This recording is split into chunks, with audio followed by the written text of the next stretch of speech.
For decades, it was just a blank spot on the map, a place the government wouldn't even admit existed. It's guarded by the infamous camo dudes, guys with authorization to use deadly force surrounded by motion sensors and watch from the skies. We are of course talking about Area 51, a name that's basically become shorthand for government secrecy and, aliens. So today, we're going to dive in and try to separate the incredible facts from the wild folklore. I mean, this is the question, right? It's the one that has fueled countless books, movies, and late-night arguments for years. For over half a century, the crazy intense secrecy around this place created this vacuum, and, well, human curiosity just rushed right in to fill it. So what are the most popular answers to that question? Oh, you know the stories. They almost always start with a supposed crash near Roswell, New Mexico, and the wreckage supposedly ends up right here, in the middle of the Nevada desert. The theories are that this is where we're reverse engineering alien tech, maybe holding secret meetings with extraterrestrials, or even messing with the laws of physics itself. Time travel, weather control, the whole shebang. It's a really powerful and sticky modern myth, but it's not the whole story. For the longest time, the official story was, well, there was no official story. Just nothing. Silence. But that silence couldn't last forever. So let's take a look at how decades of secrecy finally started to crack, and the real story started to come out. I mean, just think about it for a second. A massive chunk of American land, permanently forbidden to its own citizens, and even to most of its own military. Any pilot who accidentally flew into the box, that's the restricted airspace around Groom Lake, they were facing serious trouble. This level of security, it wasn't just for show. It was built to protect something absolutely monumental. And then this happened. In 2013, because of a Freedom of Information Act request filed years earlier, the CIA released this declassified history of the U-2 and OXCART spy plane programs. And for the very first time, right there in an official government document, the existence and the real purpose of Area 51 were finally confirmed. Okay, so here's the crucial point. The real story isn't about visitors from other planets. It's about incredible technology from our own. It all starts back in 1955 with the U-2 program. Then it escalates with the unbelievably fast A-12 OXCART. It evolves again with the very first stealth fighter. And then finally, in 2013, the public gets the confirmation. This timeline right here, this is our roadmap to the truth. So let's go back to that timeline and start at the very beginning. The entire reason Area 51 was even created can pretty much be summed up in two code words that totally changed the Cold War: Aquatone and OXCART. These were the real secrets, flying high up in the sky. So why this spot? Why the middle of nowhere? Well, it wasn't about being spooky. It was just practical. As Kelly Johnson, the legendary designer of the U-2 spy plane, explained, they needed a place that was hidden, secure, and had a huge flat surface for their experimental planes. The dry lake bed at Groom Lake was perfect. He said it was as smooth as a billiard table. This was the project that kicked the whole thing off. During the Cold War, the CIA desperately needed a plane that could fly higher than any Soviet missile or fighter jet could reach so they could take pictures of secret military sites.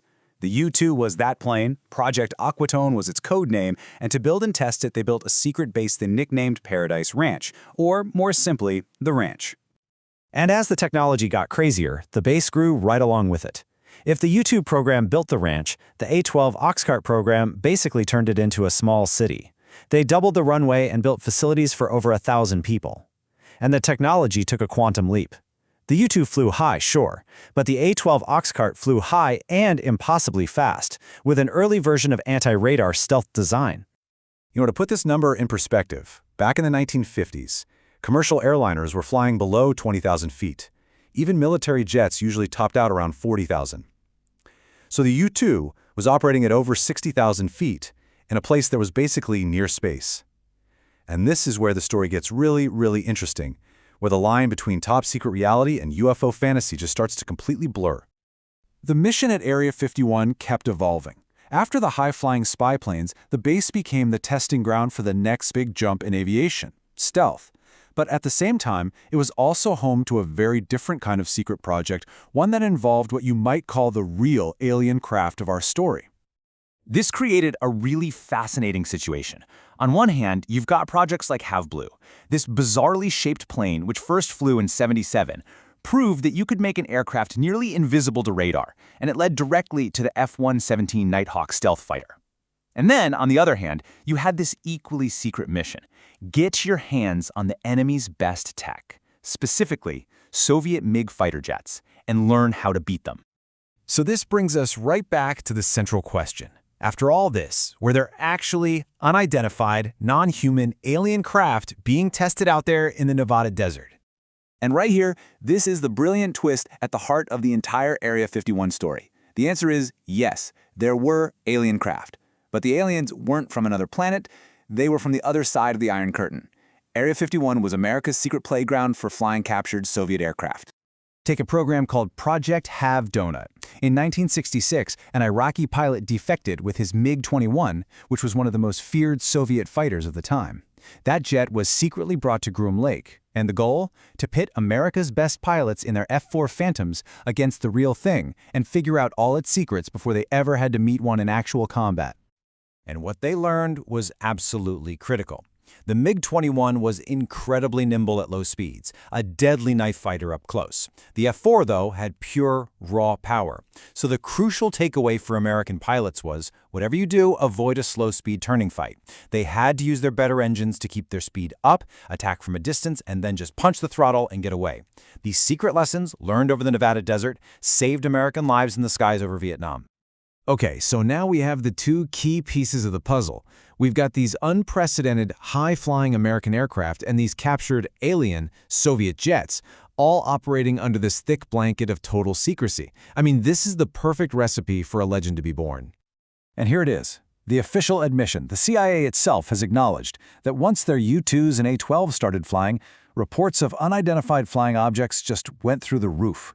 And because they couldn't possibly reveal their top-secret spy programs, they just kind of let the alien theories run wild.